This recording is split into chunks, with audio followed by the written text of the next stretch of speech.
हम बासुकीनाथ सिंह भोजपुरी पॉडकास्ट के 8वां एपिसोड में राउर स्वागत करता। आज हम सुनावे जा रहल बनी जाटा बाबा के कहानी। तो सुनल जाओ। गोपालगंज जिला में एगो गांव बा बेलवनिया। यही गांव में रहत रहस एगो पंडित जी। उनका के लोग जाटा बाबा पूजा पाठ में लौलीन रहत रहस। और एक सोमवार के महेंद्र नाथ बाबा के उज्जवल चढ़ावे चल जा। एक दिन शिवरात्रि रहे। जाटा बाबा मेहंदार से जल चढ़ा के आयल रहस। मेला में भीड़ के वृतांत बतौले। जान जइह जजमान कि हम 8 बजे सुबह शिव मंदिर के गेट के भीतर ढुक गए। भीड़ तो अतना रहे कि लात धरे के जगह ना रहे। भीड़ और बढ़त गए।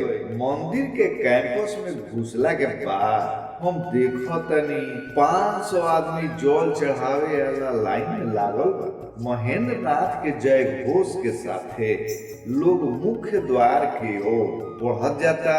लाइन तो आगे बढ़ते नहीं खे, बाकी रोही में ठेलम ठेल हो रहल। कितना लोग आके हमर लात कचार देहल। हर हर महादेव कहल। हमहू हिम्मत बंधले अपना जगह पर खड़ा रही। हाथ में हमरा जल से भरल पितरिया लुटा रहे। थोड़े देर में देखनी कि 4 डेग लाइन आगे बढ़ल, बाकी रोब हमार गोड़ जमीन पर पड़ते नहीं खे। चारों ओर से लोग हमरा के पीस दे आ पीस के जमीन छुड़ा दे।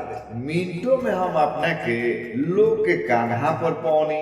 लोग आगे बढ़ता, हमहू में कन्हे पर आगे बढ़त जाता नहीं। शंकर जी और 4 डेग आगे रह गई तो लोग के देहे पर जल ढा दे।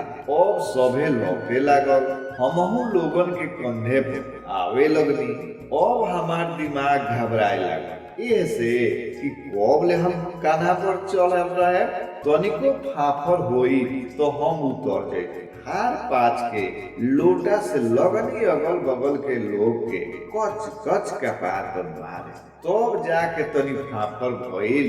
हम टप दे कान्हा पर से कूदनी आ वहां से ले लग। फिर काहे के हम पीछा ताके जाए। मेन गेट के बाहर आईनी तो सांस में सांस आई।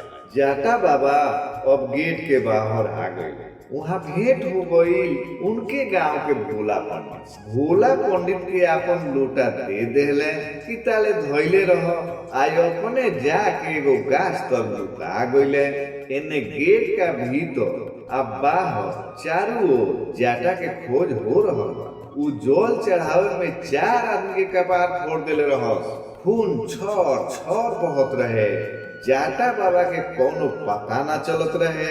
एक आदमी कहल कि अरे पितरिया लोटा उ ले रहलो। पितरिया लोटा जे ले होखे ओकरा के खोजस। ताले गेट पर पकड़ा जाता रे भोला पंडित। उ कतनो कहता रे कि हम जाटा बाबा ना हई, केहू सुनते नहीं। उनको धुनाई तो शुरू हो गई। जाटा बाबा चुपचाप गाछ तर से टुकु टुकु सब लीला देखता। तुरंत वहां से वो अपना घर के रास्ता देख ले। अगला सोमवार के जाटा बाबा कहले भोला पंडित कि मेला ना चलबो। भोला पंडित कहले भागो तरह की ना यहाँ। फिर चाह तरह की इनका के लोटा धरा दी। और फिर कहा हम लोटा धरता नहीं। ओ दिन के हमार गोधन के कुटाई यादे बा। चला चला तो इहे रला जाटा वाला की कहानी। फिर हमनी के भेंट अगला एपिसोड में हुई एगो नया कहानी के साथ। धन्यवाद। हमार निहोरा रही कि अपन YouTube चैनल भोजपुरी लोक रंग के सब्सक्राइब करी। और वह निमन लागे तो लाइक करी, शेयर करी। हाँ, बेल आइकन के भी जरूर दबा दें। धन्यवाद।